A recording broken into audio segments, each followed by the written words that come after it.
All right, Mitch, you ready for another 5-minute post-game show? Am I allowed a beer? Yeah, absolutely. I need a beer. I've been waiting all night. I think after everybody celebrating, calling us, talking to fans, I haven't had a beer yet. So, Sean, this is to Game 7. Yeah, I don't have my. I'll get my beer when I get home. I haven't even left work yet, so.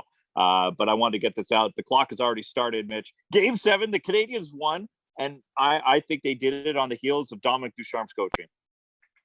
Well, you got to give Dominic Ducharme a lot of credit. First of all, he was questioned a lot when it came to his roster and his selections and the way he used the younger players in the series. Cole Caulfield not playing the first 2 games. Jesperi Kotkaniemi not playing game 1.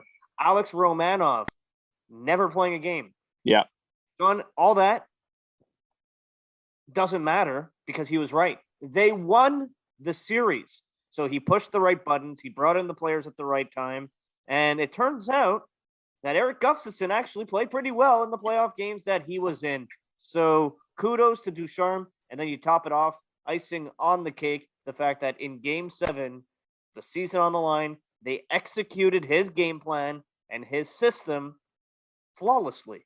Yeah, it was perfect execution and pure tip of the cap to Dominic Ducharme for pulling that together and finishing it off for the Canadiens. And they get that win in Game 7, 3-1. Gallagher scores. They get a big power play goal. That's the third power play goal. And think about this, Mitch. The Leafs never led games 5, 6, or 7. Get the lead, and it looks like those defensemen and Carey Price can hold on to the lead. Well, I mean, that was a recipe all season. The Canadiens were a much better team when playing with the lead. And same goes for Toronto. Toronto was a very good team this year.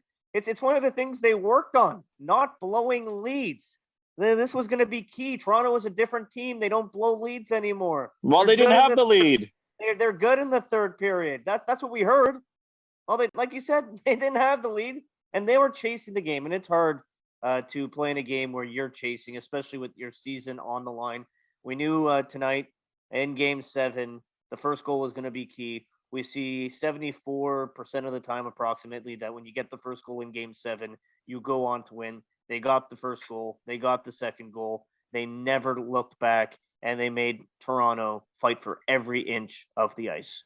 Yeah, so that's exactly what it was. They grinded that out. And the other thing, you talked about Dominic Ducharme being questioned. What about the use of the defenseman? Oh, you're using these guys too much.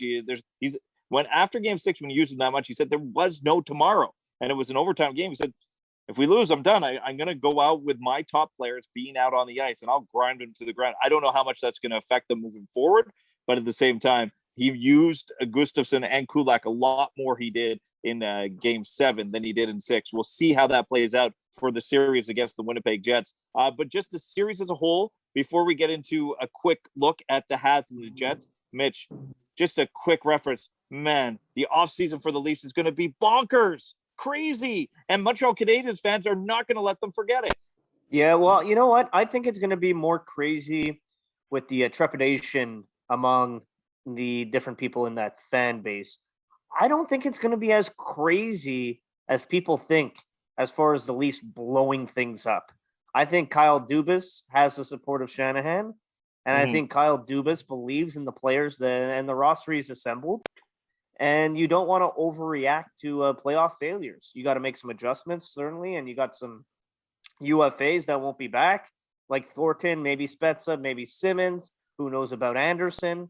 There's going to be change in Toronto, but I don't think they're going to blow it up. I think they're going to kind of stay the course and not panic.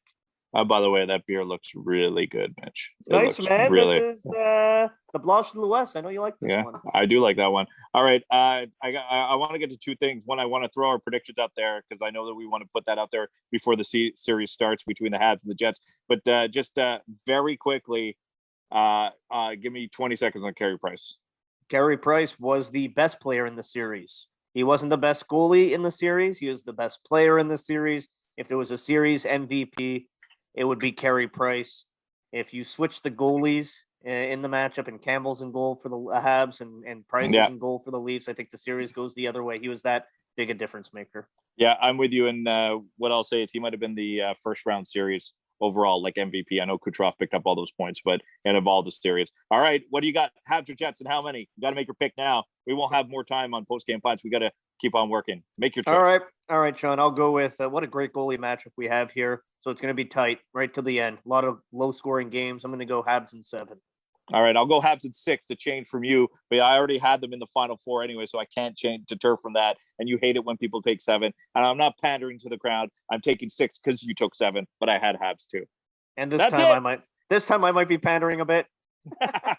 That's it for us. That's 5 minutes, maybe a little bit more. Game 7, it's over. On to round 2. Don't miss post game pints after every single hockey game. We're going to have a 5-minute post game pints podcast. It's time to get home so I can open that beer because that one looks so good, courtesy of LeBron Mitch.